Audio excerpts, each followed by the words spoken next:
Memperbaiki persoalan ini secara sistematik, ya. Salah satu sebab kenapa misalnya banyaknya sengketa tanah itu misalnya baru sebagian, tidak semua tanah terdaftar. Mhm. Maka kami membuat program pendaftaran tanah sistematik lengkap. Tujuannya jika mungkin tahun 2025 seluruh tanah di Indonesia terdaftar. Dengan terdaftar dan apabila memenuhi syarat kita keluarkan sertifikat, ya kan, dan kita ukur ada koordinatnya, jadi dengan demikian menjadi lebih pasti satu bidang tanah tersebut. Ya, jadi Mhm. kita percepat. Alhamdulillah sejak 2017 kita kebut, 2017 kita berhasil mendaftarkan 5,5 juta, 2018 9 juta, 2019 11 juta bidang, kemudian karena COVID 2020-2021 turun sekitar 8 juta tiap tahun. Tapi kita akan kejar terus supaya seluruh tanah terdaftar. Itu perbaikan secara sistematik. Mhm. Yang kedua, kami perbaiki layanan di kantor pertanahan. Sekarang kalau ibu bapak pergi ke kantor BPN, BPN kini sudah jauh lebih baik. Tapi belum sebagaimana kita harapkan, masih ada kelemahan sana sini, terus kita perbaiki. Baik. Kemudian kita digitalisasi dokumen-dokumen yang ada. Itu jadi hampir 3 miliar dokumen yang ada di kantor BPN yang harus dibentuk digitalkan. Kalau sudah Mhm. digitalkan nanti itu akan jauh lebih mudah mencegah misalnya terjadi penipuan. Kemudian Baik. kita selesaikan konflik. Konflik yang tidak selesai biasa konflik antara tetangga, konflik batas kita selesaikan. Konflik dengan perkebunan kita selesaikan. Kemudian juga kita perangin mafia tanah ini, ya kan? Maka Mhm. sekarang ini pemerintah, Presiden 3 kali memerintahkan seluruh aparat penegak hukum termasuk BPN untuk kita perangin mafia tanah.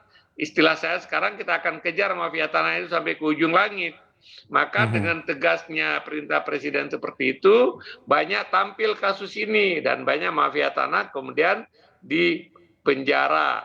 Sekarang kami punya tim anti mafia tanah di kantor, bekerja sama dengan kepolisian, dengan kejaksaan. Pak Jaksa Agung juga sangat berkeinginan untuk memberikan kepastian hukum dan memerangi mafia tanah. Beliau juga bikin sebuah tim, bahkan Mhm. hotline. Nanti Kejaksaan Agung akan mengangkat beberapa kasus di samping yang dikerjakan oleh kepolisian. Jadi intinya kita ingin memberikan kepastian hukum kepada masyarakat yang punya tanah. Sehingga kalau punya tanah masyarakat perlu peace in mind, Mhm. tidak khawatir tanahnya dikerjain oleh mafia tanah. Tapi juga kita perlu ingatkan bahwa Bapak, Ibu-ibu, Bapak penonton semua, sertifikat itu adalah surat berharga dan itu mudah dipalsukan. Oleh sebab itu jangan melepaskan sertifikat kepada pihak yang tidak diyakinin benar. Mhm. Cari penjual misalnya gunakan agen yang kredibel, pakai notaris atau PPAT, ini harus PPAT yang punya reputasi, karena seperti kita kemukakan, sekali tanah itu atau sertifikat itu sudah dipalsukan, itu menjadi rumit. Seperti Baik. tadi Ibu ini kemukakan, paling sedikit harus digugat lagi atau proses pidana. Mhm. Baik. Pak Menteri, ini, masih terkait dengan oknum-oknum nakal begitu dan juga, tentu bagi mereka yang bermain. Tadi kan Pak Menteri sempat katakan mafia sudah berhasil tertangkap, tetapi apakah oknum-oknum nakal ini, sudah banyak juga yang kemudian mendapatkan tindak lanjut seperti misalnya diberhentikan, dari tugasnya begitu Pak? Dan yang seperti yang dikatakan oleh Pak Menteri tadi. Ya, ya, ini sepanjang penyangkut BPN, kita ambil tindakan keras sekali. Sampai Mhm. sekarang ada 125 pegawai BPN yang diambil tindakan disiplin, macam-macam. Ada yang Mhm. dipecat, ada yang dipenjarakan, ada yang diturunkan pangkat, tergantung kesalahannya. Tapi itu diketahui, Mhm. orang yang bekerja di BPN sekarang ini ada sekitar 38.000 orang. Saya Mhm. selalu mengatakan dalam keranjang besar, apapun pasti ada satu dua yang busuk. dalam keranjang baik. besar apel ada satu dua yang busuk. Yang busuk itu yang Mhm, kita ambil, kita buang. mhm, Pada saat yang sama juga kita mempromosikan orang-orang yang bagus, yang berprestasi. Maka pejabat-pejabat BPN sekarang yang punya reputasi buruk tidak akan mungkin mendapatkan kesempatan promosi lagi. Ya mhm, kan? Karena yang paling banyak orang baik di BPN ini mungkin 99,99% orang-orang yang baik. Tapi yang busuk tadi, baik, apa namanya, jahat, itikat buruk, ini harus kita tertibkan. baik. Nah, itu di luar ini. Terus kemudian juga PPAT. Kalau kita tahu Mhm, PPAT ibu yang kerjain ibu, laporkan Bu kepada kami pecat itu. Nggak boleh lagi PPAT itu tayangan. mhm, Karena dia itu diberikan kepercayaan oleh negara menjadi pengkhianat. Itu mhm, jahat sekali namanya. Mereka dapat baik. gaji, dapat fee dari masyarakat untuk menipu masyarakat. Nggak boleh itu. Kita akan Mhm, keras sekali.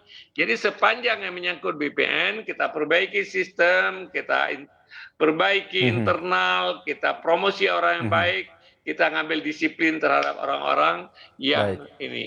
Tapi kemudian juga kami kerjasama dengan kepolisian, dengan kejaksaan, bahkan kalau ada oknum hakim yang jahat, kami pergi ke Mahkamah Konstitusi, kami lapor Mhm, ke pimpinan Mahkamah Agung, begitu loh. Ada baik. juga pengacara yang mengawal perkara, mafia, bagian dari mafia. Saya suka mengatakan mafia nggak banyak, yang banyak temannya. Temannya Mhm, di mana-mana. Ya kan, baik. ini oleh sebab itu dengan tampilnya ibu-ibu ini dibicarakan ini di publik itu menimbulkan kesadaran kepada masyarakat supaya hati-hati, terutama di Jakarta, kota-kota Mhm, besar dan di mana pertumbuhan ekonomi cepat, harga tanahnya mahal. Alhamdulillah tadi 37% dari polling Anda sudah baik. mengerti. Mudah-mudahan, maka saya selalu tampil ini supaya masyarakat makin sadar supaya hati-hati. Sertifikat itu surat berharga, ya. Baik, Oleh sebab itu jaga betul sertifikat itu. Jangan sampai diambil atau dipinjam oleh orang lain. Begitu. baik.